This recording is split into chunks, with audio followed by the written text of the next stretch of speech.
모든 법은 동일성을 가지고 있지 않고 항상 조건에 따라 변화하고 있습니다. 이것을 모든 법은 연기한다고 합니다. 이러한 법에 연기하는 모습을 의상조사는 법성계에서 다음과 같이 이야기합니다. 참된 법의 성품은 참으로 미묘하여 자기 동일성을 지키지 않고 조건에 따라 이루어지네. 우유도 우유라는 자기 성질을 동일하게 우유 속에 가지고 있으면서 그 동일한 성질을 고수하고 있는 것이 아니라 주변의 조건에 의해 나타나고 있을 뿐입니다. 그러니까 우유는 우유의 상태가 유지될 수 있는 조건 아래서만 우유일 수 있는 것입니다. 우유가 유지될 수 있는 조건이 사라지고 새로운 조건이 나타나면 우유라는 법은 사라지고 새로운 법이 나타납니다. 만약 새로운 조건이 유산균과 적당한 온도라면 그 조건이 나타날 때 요구르트가 생기게 될 것입니다. 이러한 법의 인과관계를 이것이 있는 곳에 저것이 있고 이것이 나타날 때 저것이 나타난다. 이것이 없는 곳에 저것이 없고 이것이 사라질 때 저것이 사라진다는 연기의 공식으로 표현하면 우유의 조건이 있는 곳에 우유가 있고 우유의 조건이 나타날 때 우유가 나타난다. 우유의 조건이 없는 곳에는 우유가 없고 우유의 조건이 사라질 때 우유는 사라진다고 할 수 있습니다. 우유의 조건이 먼저 있고 그 다음에 우유가 생기는 것이 아니라 우유의 조건이 있는 바로 그곳에 우유가 있고 우유의 조건이 나타나는 바로 그때 우유가 나타나는 것입니다. 이렇게 우리의 마음속에서 나타나는 체험의 내용만 시간이나 공간의 간격이 없이 연기하는 것이 아니라 우유나 요구르트와 같은 외부의 사물도 시공의 간격 없이 연기하고 있습니다. 이렇게 연기는 주변의 조건과 그 조건에 의해 나타나는 법의 인과관계를 보여주기 때문에 무에서 유가 생긴다는 모순이 없습니다. 연기설은 이와 같이 모순 없이 인과관계를 설명하고 있습니다. 이러한 연기설의 인과관계에서 우유와 요구르트를 본다면 인과관계는 우유와 요구르트 사이에 있는 것이 아니라는 것을 알 수 있습니다. 우유가 생기기 위해서는 소가 풀을 먹고 송아지를 낳아야 합니다. 소가 풀을 먹기 위해서는 풀이 자라야 하고 풀이 자라기 위해서는 비가 내리고 해가 비쳐야 합니다. 이렇게 우유가 생기는 조건은 암소가 아니라 우리가 살고 있는 이 세상의 모든 것입니다. 우유는 이렇게 이 세상의 모든 것과 함께 연기하고 있습니다. 요구르트도 마찬가지입니다. 요구르트가 생기는 원인은 우유가 아니라 유산균, 적당한 온도, 공기 등이며 유산균이 자라고 적당한 온도가 유지되고 공기가 존재하는 조건은 이 세상의 모든 것입니다. 이와 같이 하나의 법은 이 세상 모든 법을 인연으로 이 세상의 모든 법과 함께 나타나고 있습니다. 연기설은 이렇게 이 세상의 모든 법이 서로 인연이 되어 시간과 공간의 분별이 없는 법계라는 한 곳에서 동시에 함께 나타난다는 것을 이야기하고 있습니다. 이러한 법계에 연기하는 모습을 의상조사는 법성계에서 다음과 같이 노래합니다. 하나의 법 가운데 모든 법이 들어있고 많은 법 가운데 하나의 법이 있어 하나의 법이 곧 일체법이요 많은 법이 그대로 한 법이로다. 하나의 티끌은 시방세계 품고 있고 일체의 티끌 속도 이와 같아라. 우리가 사는 세계는 나와 세계의 구분 없이 나 속에 세계가 들어있고 세계 속에 내가 들어있는 나와 세계가 함께 연기하는 법계입니다. 이러한 법계에서는 모든 것이 평등합니다. 하나의 먼지와 온 우주의 크기와 가치가 평등하고 사람이나 동물이나 산천초목이 함께 연기하는 한 몸입니다.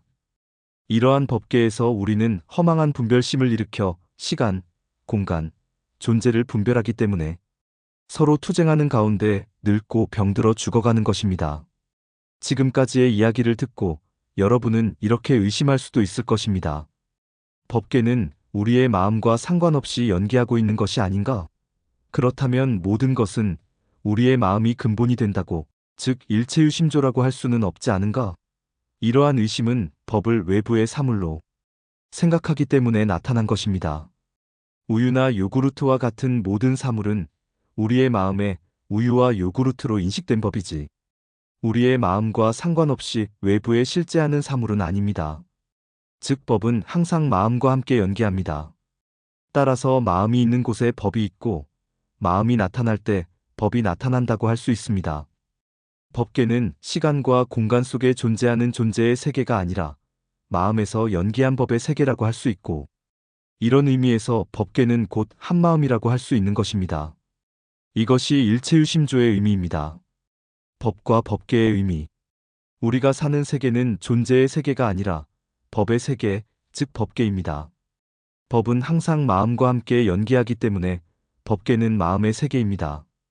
부처님께서는 이러한 법계를 깨닫고 생사의 세계에서 벗어났습니다. 부처님께서 법계를 깨닫고 생사의 세계에서 벗어났다고 해서 생사의 세계와 생사가 없는 열반의 세계가 따로 존재한다고 생각해서는 안 됩니다. 생사나 생멸은 존재가 있을 때 나타납니다. 존재가 있어야 그 존재의 생사나 생멸도 있는 것입니다. 그런데 존재는 중생들이 허망하게 조작해 놓은 허위입니다. 따라서 생사나 생멸은 착각입니다. 존재의 실상은 연기하는 법입니다. 법은 연기한 것이기 때문에 실체가 없는 공입니다. 공은 생사나 생멸이 없습니다. 반야심경에서 모든 법은 공이기 때문에 불생불멸이다 라고 한 것은 이것을 이야기한 것입니다. 중생들은 이러한 불생불멸의 법을 존재로 착각하여 생사의 세계에 빠져 있습니다. 부처님께서는 이러한 사실을 깨닫고 생사에서 벗어났습니다. 생사의 세계와 열반의 세계는 따로 존재하는 것이 아닙니다. 연기하는 법계의 실상을 알지 못하고 살아가면 그것이 생사이고, 법계를 깨달아 여법하게 살아가면 생사의 세계가 그대로 열반입니다. 부처님께서는 자바함경 299에서 자신이 깨달은 법계에 대하여 다음과 같이 말씀하십니다. 연기법은 내가 만든 것도 아니고 다른 사람이 만든 것도 아니다. 열애가 세상에 나오건 나오지 않건 법계는 상주한다. 열애는 이 법을 스스로 깨달아 등정각을 이루어 중생들을 위해 분별하여 연설하고 개발하여 현시한다. 연기법이란 소위 이것이 있는 곳에 저것이 있고 이것이 나타날 때에 저것이 나타난다고 하는 것이니, 무명을 연하여 행이 있고 내지 큰 괴로움 덩어리가 모이며 무명이 멸하면 행이 멸하여 내지 큰 괴로움 덩어리가 멸한다. 이 경에서 이야기하고 있듯이 부처님께서 깨달은 것은 항상 머물고 있는 법계와 이 법계를 이루는 법칙, 즉 연기법입니다. 부처님께서는 우리가 존재한다고 생각하는 세계가 사실은 연기하고 있는 법계라는 것을 깨닫고 존재의 세계에서 벗어나지 못하는 중생들을 위하여 그들이 살고 있는 생사의 세계도 그 실상은 무명에서 연기한 법계라는 것을 깨우쳐주기 위하여 12연기를 설하셨습니다. 12연기는 부처님께서 깨달은 연기법 그 자체가 아니라 중생들로 하여금 연기하는 법계를 깨닫게 하기 위해 시설한 방편입니다. 그렇다면 부처님께서 깨달은 상주하는 법계는 어떤 것일까요? 쌍유따 니까야에서 부처님께서는 다음과 같이 말씀하십니다. 비구들이여, 연기란 어떤 것인가? 열애가 나타났건 나타나지 않건 생을 연하여 노사가 나타난다. 그 개뿐만 아니라 법의 상주성과 법의 확정성과 이것의 조건성도 상주한다. 열애는 이것을 깨달았다. 이 경에서 부처님께서는 연기의 한 예로 노사가 생을 의존하여 나타난다는 것을 보여주고 있습니다. 그리고 이렇게 연기한 것들의 세계, 즉 법계는 상주하며 연기하는 법칙의 불변성과 확정성도 상주하고 있다고 말씀하십니다.